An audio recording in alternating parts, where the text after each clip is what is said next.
হ্যাঁ গো, তা তোমার মেয়ে জামাই কেমন আছে? বাপরে বাবার বলো না, আমার জামাই এত ভালো, মানে ওর মতো ছেলেই হয় না। আমার মেয়ে যা বলে তাই করে। ওরা তো আলাদা থাকে, হ্যাঁ, একটা বাড়িতে ওরা দুজনে থাকে, একসাথে থাকে, বুঝলে। হ্যাঁ। খুব ভালো ছেলে, খুব বাহ ভীষণ বাহ ভালো। বাহ, খুবই ভালো। হ্যাঁ। তা তোমার বৌমা কেমন হয়েছে গো? এই মা গো, এত বাজে গো, একদম হাড় হাবাতে ঘরের মেয়ে একটা। ঠিক আছে, মানে আমার ছেলেটাকে কিভাবে যে বশ করলো আমি বুঝতে পারছি না। মানে আমার ছেলেটাকে আমার থেকে দূরে করে দিল গো। ও যা বলবে, আমার ছেলেটা ভেড়া, ও তাই করবে। এত গাধা, আমি ওকে ছোট থেকে মানুষ করলাম, আর এখন আমার কথা ওর কানেই যায় না। ওই মেয়ে কে জানি কি যে করেছে, কি কালা জাদু করেছে বাবা, জানি না। কি হলো আমার ছেলেটার। এ বাবা, কাঁদো না, কাঁদো না। কি করবো? তা বৌমা তোমার সাথে ব্যবহার খারাপ তো করে না দেখেছি। আরে তুমি জানো না, ও লোকের সামনে ভালো সাজে, কিন্তু ওর আসল চেহারা তুমি জানো না। আমি সারাদিন থাকি, আমি জানি ভালো না, ভালো না।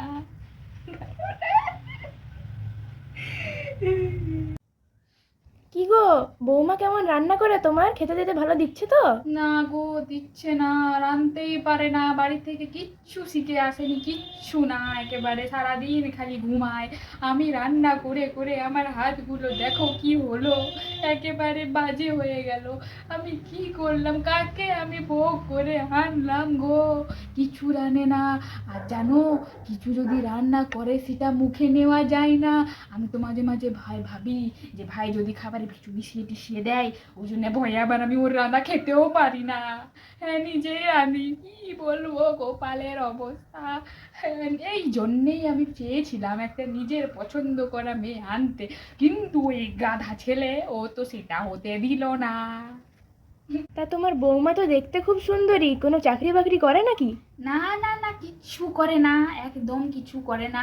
ওই দেখতে সুন্দর তো, হ্যাঁ, মানে তোমাদের মনে হয়, আমার মনে হয় না। আর আমার ছেলেটার তো বেশি মনে হয়। ওই সরকারি চাকরি দেখে আমার ছেলেটার কাঁধে ঝুলিয়ে দিয়েছে গো, কি বলবো। মেয়ের বাবা মা কি কি দিল?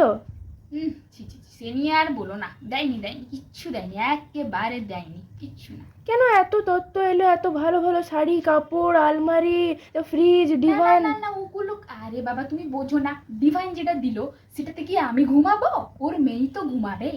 আলমারি ওই খং খং করছে, আর যদিও আমি ব্যবহার করব না, ওর মেয়েই তো করবে, তাই না? আর আয়নাটা তো ওর মেয়েই মুখটা দেখবে, আমি কি দেখবো? দেখবো না। তাহলে আমার কি, আমি কি পেলাম ছেলের মা হয়ে, আমি কি পেলাম? তা তুমি একটা কথা বলো দেখি, বলো। মেয়েকেই তো তার বাবা মা জিনিসপত্রগুলো দেবে, তোমার জন্য কি দেবে নাকি? মেয়েকেই তো দেবে। আচ্ছা, আর ওর মেয়েকে যে আমি পুরো সারা জীবনে যে আমার ছেলে খাওয়াবে, তার বেলা কিছু না? আমার ছেলের কিছু পাওনা নেই? আর আমার কিছু পাওনা নেই, যেহেতু আমি আমার ছেলেকে জন্ম দিয়েছি, তাই তো ওর সাথে আমার ছেলে বিয়ে হলো। তাহলে তো ওর আগে উচিত আমাকে দেওয়া, তারপর আমার ছেলেকে, তারপর ওর মেয়েকে, তাই না?